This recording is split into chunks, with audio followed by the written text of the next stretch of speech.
UFC Fight Night Vegas 5 Brunson versus Shahbazyan takes place this weekend, and it's an amazing card, but as we all well know, there are going to be some fights and fighters on that card that are going to go a little bit unnoticed. That's the point of this video. I'm going to be breaking down the fighters to watch out for on the card this weekend, so pay attention. There are some potential superstars in the making, starting off with our most likely superstar in the making. Kevin Holland is on the main card against Traven Giles. A lot of people aren't talking about this one because Lando Venata versus Bobby Green got announced recently as well, and it kind of stole the fun of Kevin Holland's big return. We saw him face off against Anthony Hernandez, looked very impressive there, TKO'd him with relative ease in the first round, wanted to immediately turn around to fight again after 2 weeks during this time period. He was the real trendsetter before Khamzat Chimaev was even on the scene, but Kevin Holland couldn't pull it off, so that just kind of shows what a savage Khamzat Chimaev is. But I do feel like this.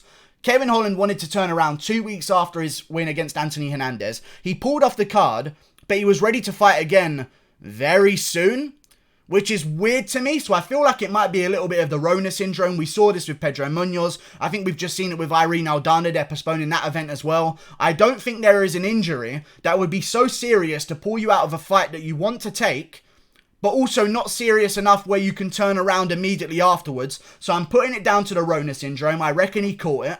They don't really disclose that information because they don't really have to be fair. As long as they take the guys off the card, it's okay. But still, I feel like that's the situation that's gone down. Now Kevin Holland's got a big chance on the main card against Trevin Giles. It all worked out in the end. He's going to have a long time off after his last performance because even though he won the fight in relative ease, you've got to think about the damage that you take in the training camp to get to that fight in the first place. You know? Like, Kevin Holland may have had an easy time on the night, but I'm sure afterwards he kind of thought, oh, hang on a second, that hard sparring session last week might be a little bit too much for me to turn around this quickly, but I'm assuming that he had the Rona syndrome. He's turning back around to fight Traven Giles. Traven Giles is a dangerous guy, don't get me wrong, but still, you know, taking place in the middleweight division, it's a good matchup to make. Traven Giles is a dangerous guy, but people have switched off of him, I feel like, recently, since his performance against James Krause, who was a welterweight, taking the bout on a day's notice at UFC 247.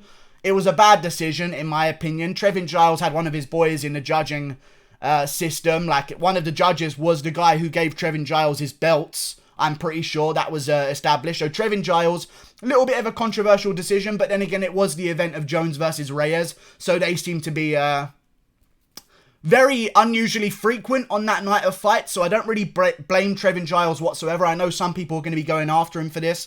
I somewhat go after him because I don't like seeing a guy who didn't win get his hand raised, but it was a close fight between him and James Krause. It was a really close fight. They gave him round 1 when he had his back taken for about 3 minutes, but that's okay. They gave him round 1, I guess. Pretty interesting decision, but I feel like Kevin Holland's going to go out there and get the job done. Traven Giles is very good when he has reach advantage. He's got very crisp 1-2 combos, loads them up. You saw his finish in the UFC. I can't even remember who it was against. It can't have been anyone of note, to be honest with you. But Traven Giles lands a real good wind-up 1-2 punch on the guy's chin. Kevin Holland has the range advantage here. I feel like that's going to be a big problem for Traven Giles, who likes to have the range on guys, likes to pick away at guys from far away, doesn't really like the grappling too much, but he can grapple somewhat, but still likes to do a lot of his work on the feet, likes to box with guys. I don't think you're going to be able to do that with an 81-inch reach Kevin Holland, who's like not even a big middleweight either. He's a fast, small middleweight that doesn't cut weight whatsoever. I feel like that's going to be an advantage for him. They're both the same age. They're both potential superstars as well. I just feel as though Kevin Holland's going to go out there and make a statement against Traven Giles, because I've just seen Traven Giles lose too many times to somewhat lesser competition. I mean, he comes into the UFC, he looks really good beforehand,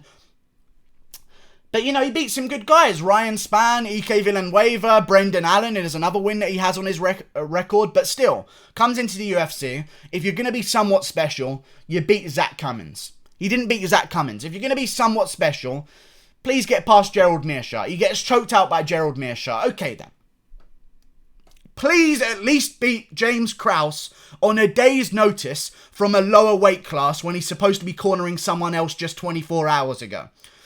Okay, you get gifted a decision that you really lost. It's not really the best look in the world to imagine that Traven Giles goes on and becomes something special. Not to mention that Kevin Holland has beaten a lot of good names outside the UFC as well. I know a lot of people are going to say, well, who has Kevin Holland beaten? Anthony Hernandez, Alessio Di Chirico, Gerald Meerschaert. They were close decisions. They could have gone either way. That's a big argument that people are going to use. But then I take your attention to a guy like John Phillips, who Kevin Holland completely dominated start to finish and basically toyed with the entire fight. And John Phillips is not a good win, don't get me wrong, but still a tough guy that shows that you're somewhat ready. You know, I mean, Khamzat Chimaev just got a whole bunch of credit from finishing John Phillips in the first round. I think we can give Kevin Holland a little bit of credit for finishing before Khamzat Chimaev ever did, but still.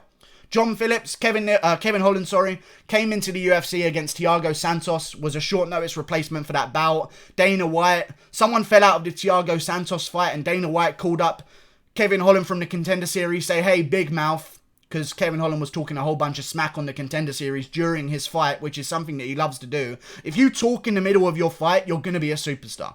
There's no way around it. So Dana White calls up Kevin Holland, says, hey, you want to fight Thiago Santos? You think you're so confident? Probably thinking that Kevin Holland's going to say no. And Kevin Holland says, hell yeah, I'll take him on. Almost beats him. Almost beats Thiago Santos in multiple occasions in that fight. I believe he almost had a Kimura. At one point, he almost had an armbar as well. I mean, he was doing real good in that contest. But Thiago Santos is a very big man. Then went on to fight a light heavyweight as well. So, you know what? I like Thiago Santos. I like the performance he had against Thiago Santos. Even though it was a loss, it showed me that, you know what, on a full camp, yeah, I mean, in that fight, Kevin Holland got a little bit tired. He really did. He was a little bit tired. He was leaning against the cage. He was breathing heavy in those second and third rounds. If he had a full tank and a full gas tank going into that fight, who knows how that contest goes? And that's how good Kevin Holland is. But then you look at some of his wins outside the UFC. He's fought top competition at welterweight. I always kind of like it when guys grow up in a lower weight class, because as you go down in weight classes, the skill level seems to be higher and higher, and the vetting process seems to be higher and higher as well. You look at some of the wins. Jeff Neal by TKO, the only TKO loss of Jeff Neal's career. He's only had 2 losses overall, but still, that's a big win from Kevin Holland to get that win. Really big win. I really like it. But moving on. Kevin Holland is definitely someone to watch out for, but we've got other guys to pay attention to on this card as well. Pay attention especially to Kevin Holland, though, because he could be an upcoming superstar. Moving on to Jonathan Martinez. He takes a fight on the prelims against Frankie Sainz. I feel like this one's a little bit perfectly placed for Jonathan Martinez. I know exactly what the UFC is doing here. Hey, here's Frankie Sainz, old man. You know how old is Frankie Sainz? 39 years of age. Jonathan Martinez is 26. Don't get me wrong, I like the chances of Frankie Sainz. Frankie Sainz is a guy who just a few years ago beat Marlon Vera, believe it or not. But still, 39 years of age, older guy on his way out, taking a fight against Jonathan Martinez, who arguably is 3-0 in the UFC right now if the fight against Andre Ewell went the right way and the right decision was called. But then again, much like with Trevin Giles versus James Krause, that was also at UFC 249, Jones versus Reyes. So, you know, bad decisions kind of fitted in on that card, but Jonathan Martinez versus Frankie Sainz is basically the UFC saying, hey, we know we kind of messed you up with the judges last event. Here's someone that should make you look really good if you're going to be somewhat special. Jonathan Martinez has got the size advantage at bantamweight. He's got the speed advantage as well. At bantamweight, when you're an older guy like Frankie Sainz, I don't think you can age the same as you can at light heavyweight or heavyweight. You see a lot of these heavyweights and light heavyweights like Glover Teixeira, Thiago Santos at light heavyweight as well, sticking around because you kind of lose your power last. You know? You lose your power last at heavyweight, and that's kind of the thing you need to get by at heavyweight. You need a little bit of power, you need some experience, you need some veteran status, and you need to know what you're doing. Like, it doesn't really come down to the speed and the milliseconds per second and the millimeters per second that you have to react within to get out of the way of a punch. But in the bantamweight division, when you're 39 years of age, you're just not going to have the same reaction time. You're not going to have the same explosiveness. You're not going to have the same speed or accuracy. I think Jonathan Martinez goes out there and makes a statement against Frankie Sainz. I like this guy, Jonathan Martinez. He's had a great career outside the UFC. One thing I don't like, he lost to Matt Schnell, which is okay. It was an illegal knee. That was one of his losses on his career. Before that, he'd never lost before. But then he lost again to Andre Sukumtar. And that's his other loss on his career. The Andre Ewell one doesn't count. In my opinion, the illegal knee that he landed against Matt Schnell, we can kind of take that one off as well. I kind of count him as a no contest. But still, the one loss that he had in his career was Andre Sukumtar. I don't like that because it's Andre Sukumtar. And I've watched him fight and he's shit. Andre Sukumtar is shit at fighting, period. Dumbest fighter in the world. No offense if he's watching this contest, but you are really dumb and terrible at fighting. But still, he lost to Andre Sukumtar, but I did a little bit of researching. He was supposed to be fighting CJ Hamilton on the just a few weeks before, but that fight got cancelled, which tells me that that one was on short notice. It was his debut to the UFC. They took him in on short notice. I understand why you would maybe lose to Andre Soukhamthath on short notice. He's a tough guy to finish, because to be fair to Andre Soukhamthath, I mean, O'Malley couldn't KO him. Even though O'Malley came close, O'Malley had trouble KOing him. Andre Soukhamthath has had a decent chin throughout his career. Even Montel Jackson landed some good bombs on him, but Andre Soukhamthath's chin stayed strong. Alejandro Perez went after him as well, but he went to a split decision loss there. He's got a tough chin, and if you can't finish him early, I would understand why Jonathan Martinez would underperform in those later rounds, giving Andre Soukhamthath the win. But since then, he bounced back against Wu Buren, who's a decent win, not the best in the world. Then he beat Ping Wang Li, who's 15-4 at the time. Bit of a better win. Then he was signed to fight Andre Ewell. In my opinion, won that fight since he hurt Andre Ewell in that round with a body shot. I think that should have swayed that round in his favour. They didn't give it to him. I consider him on a 3-fight winning streak in the UFC. Even though he lost to Soukhamthath in his debut, he's still on a 3-fight winning streak in the UFC. I think he's going to do a real good performance against Frankie Sainz and let everyone know that he's here to stay. Jonathan Martinez gets it done by TKO. Pay attention to him. He's a very talented man. Very talented man indeed. I like Jonathan Martinez. I like the way he scraps. It's good to see a scrapper. You know, a real scrapper in those divisions. I like it very much so. Moving on. Up the card, we've got Timur Valiev. And I was going to talk a little bit about Chris Gutierrez, but we're going to include both of them in this little segment here at the end. Timur Valiev has been one of the highest touted bantamweight prospects outside the UFC for such a long time now. It's crazy. They're taking this fight at featherweight on short notice, but he was at the PFL. He was at World Series of Fighting as well. I believe he was 8-1. Record-wise, 8-1 overall, World Series of Fighting and PFL, and the only loss at World Series of Fighting was to Chris Gutierrez by split decision. What did they do after that? They immediately rematched.